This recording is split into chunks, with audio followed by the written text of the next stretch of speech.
one more question from MET last year. So ये chemical kinetics का question है और यहाँ पर इन्होंने क्या बोला है कि for a first order reaction time required for 99% completion is x times the time required for 90% completion. ठीक है, तो देखो बहुत सही तरीके से मैंने आपको यहाँ पे करके बताया है कि यहाँ पर अगर हम लोग देखें तो 99% कंप्लीट होने के लिए फॉर्मूला पहले तो आपको पता होना चाहिए. ए नाट अपान ए टी. ए नाट क्या होता है? जो इनिशियल है, शुरुआत में 100 मान लिया और 99% कंप्लीट हो गया, यानी कितना बचा? 1 टी टाइम पे. ठीक है, तो यहाँ पर ये वैल्यू मैंने पुट करी तो 10 की पावर 2 यानी कि ये निकल के आ गया. ठीक है, अभी यहीं तक रुक गए हम लोग. उसके बाद में 90% कंप्लीट किया करने में, उसके लिए हम लोग सेम फॉर्मूला लगाए. इनिशियल वैल्यू आपकी 100 और टी टाइम पे कितना बचा?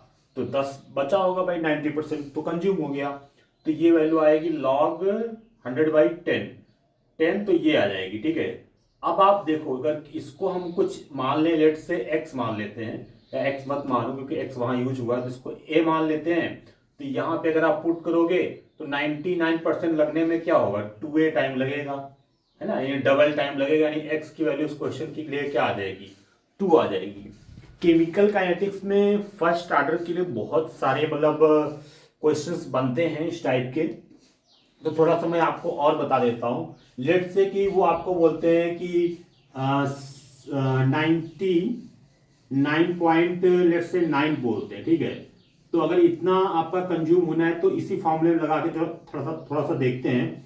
तो ये आ जाएगा लॉग, और इनिशियल क्या होगा बच्चे? 100, वो हमेशा 100 ही रहता है, डिवाइड बाय 99.9, खत्म हो गया, यानी 0.1 बचा. तो ये कितना आएगा? ये 10 की पावर 3 आएगा. इतना तो समझ जाओ यार. तो ये आएगा 2.303 अपान के, और ये 3 टाइम्स वैल्यू हो जाएगी, है ना. यानी कि 90% अगर खत्म होने में कुछ ए टाइम लगता है, तो यहाँ पे 99% खत्म होने में 2a टाइम लगेगा, और यहाँ पे ये 3a. ठीक है, 3 टाइम्स टाइम लगेगा. लेट से वो बोलते हैं कि टी ऑफ 99.99% है, तो वेरी ऑब्वियस आप यहाँ पे कर सकते हो, ये 4 टाइम्स टाइम लगेगा. I think it is very clear. इस टाइप से कर सकते हैं. तो इसके लिए तरीका यही है कि आप जो है वो मन में ये टर्म रखा करें, जो आपका लॉग ए नॉट अपान 80 है. ठीक है, इनिशियल तो 100 ही रहेगा परसेंटेज में, और टी वाला जो टर्म रहेगा वो आपका मतलब एट टाइम टी पे जो कॉन्सेंट्रेशन रहेगा वो आप मन में करके बहुत जल्दी से इस क्वेश्चन को कर सकते हैं. ठीक है, now we will move to the next question.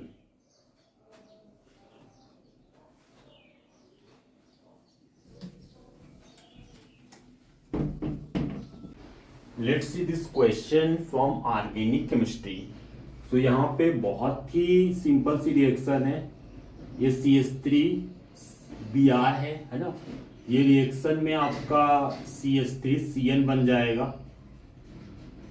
ठीक है, SN2 मैकेनिज्म से होती है. ऑब्वियसली Cn माइनस यहाँ पे अटैक करता है, इसको रिमूव कर देता है, तो CH3Cn आ जाता है. ठीक है, उसके बाद में हाइड्रोलिसिस करेंगे अगर, तो साइनाइड के हाइड्रोलिसिस से एसिड बनता है, ये आप याद रखें, वेरी इंपॉर्टेंट. ठीक है, नेक्स्ट अगर इसको रिड्यूस करोगे तो भाई एसिड को रिड्यूस करोगे तो आई थिंक एमाइड आएगा आपका. देखो यहाँ पे ये बॉन्ड को आप ब्रेक कर दीजिए, तो एसिड को रिड्यूस करने से एमाइड नहीं आएगा, एल्कोहल आएगा. ठीक है, आई एम सॉरी.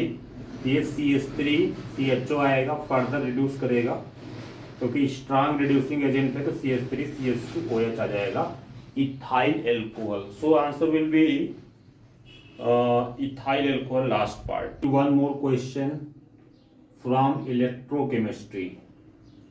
ठीक है, तो केमिकल रिएक्शन आपकी ये गिवन है, कॉपर 2 प्लस 2Ag. यहाँ पे इसके लिए आपकी ई नॉट सेल की वैल्यू गिवन है. E not cell is given as 0.46. ठीक है, और आपको क्या निकालना है? इक्विलिब्रियम कांस्टेंट यानी Kc की वैल्यू निकालनी है. तो फॉर्मूला नस्ट इक्वेशन अप्लाई करें. E not cell is equal to क्या होता है 0.529, सॉरी 0.059, ठीक है, ये होता है। अपान में नंबर ऑफ इलेक्ट्रॉन n की वैल्यू 2 हो जाएगी और log Kc E0 सेल 0.46 दिया हुआ है is equal to 0.059 divide by 2 log Kc, 2 से मल्टीप्लाई करेंगे 0.92 आएगा और डिवाइड में आएगा 0.059 is equal to log Kc। तो Kc log Kc की वैल्यू क्या आ जाएगी, यहाँ पे अगर आप सॉल्व करेंगे तो पॉइंट आप एक यहाँ 2 डिजिट में 3 डिजिट में बढ़ जाएगा, तो 920 डिवाइड बाई 59 है ना, थोड़ा सा अप्रॉक्सीमेशन यूज कर लें, तो 920 डिवाइड बाई 60, इसको हटा दो 3 और ये आ जाएगा 46, अप्रॉक्सीमेटली 15 के आसपास आएगा। तो अब ऑप्शंस की आप हेल्प ले सकते हो, जहाँ पे 10 की पावर 15 होगा वहीं पे यार आंसर आपका 15 के आसपास आएगा। तो एक बार आप ऑप्शन को चेक करो, तो यहाँ पे ऑप्शंस में काफ़ी गैप है, 10 की पावर 12 वाला होगा नहीं, 10 की पावर 15 सेकेंड पार्ट इसका आंसर हो जाएगा। तो आई होप आप ये सबक समझ पाए होंगे। अब हम लोग अगले क्वेश्चन की तरफ